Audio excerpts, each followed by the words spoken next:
Everyone. Nice to see you all here today.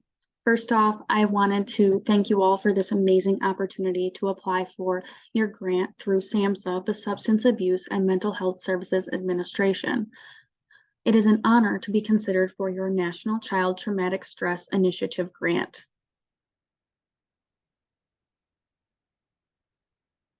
The contents of my request for proposal are as follows: budget, need for change, innovation and evidence, proposed activities, timeline, and evaluation plan.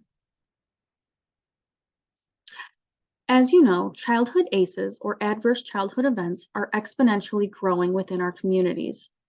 It has been found by M. Franklin that in 2018, 29% of rural children under the age of 17 have experienced 2 or more ACEs, which will have a negative health outcome and negative academic outcomes.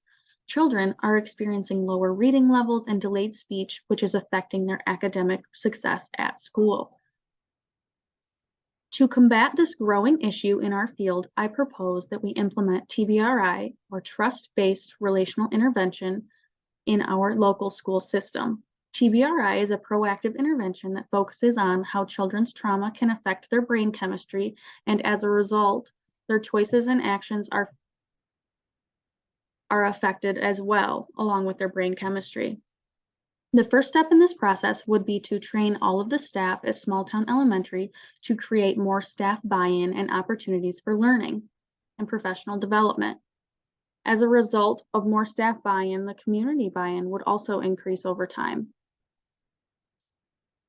Lastly, Small Town Elementary would need connective mental health services within the community to ensure that children are getting the trauma-informed care that they deserve in school and out of school.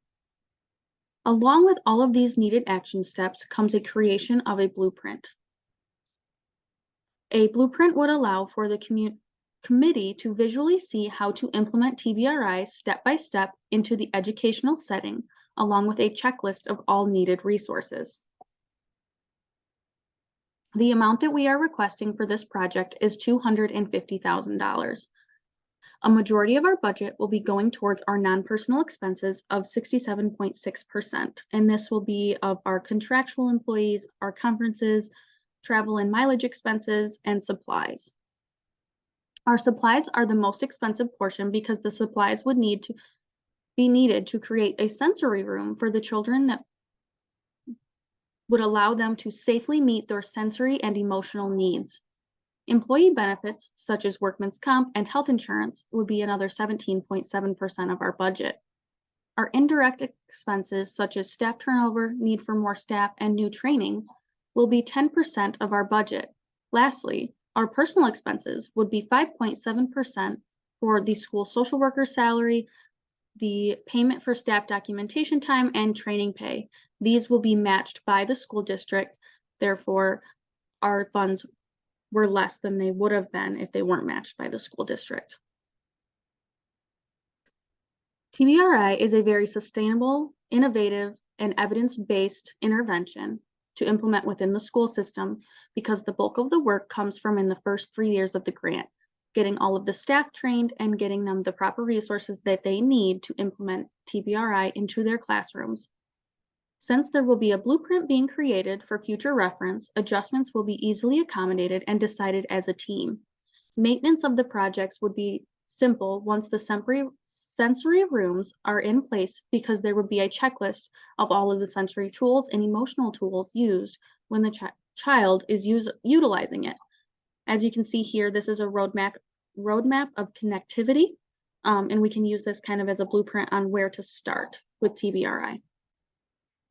The proposed activities that we have with TBRI is empowering, connecting, and correcting in that order. Teachers and other educational staff implementing TBRI should be expected to follow the empowerment theory and allow children to grow through their mistakes with their actions.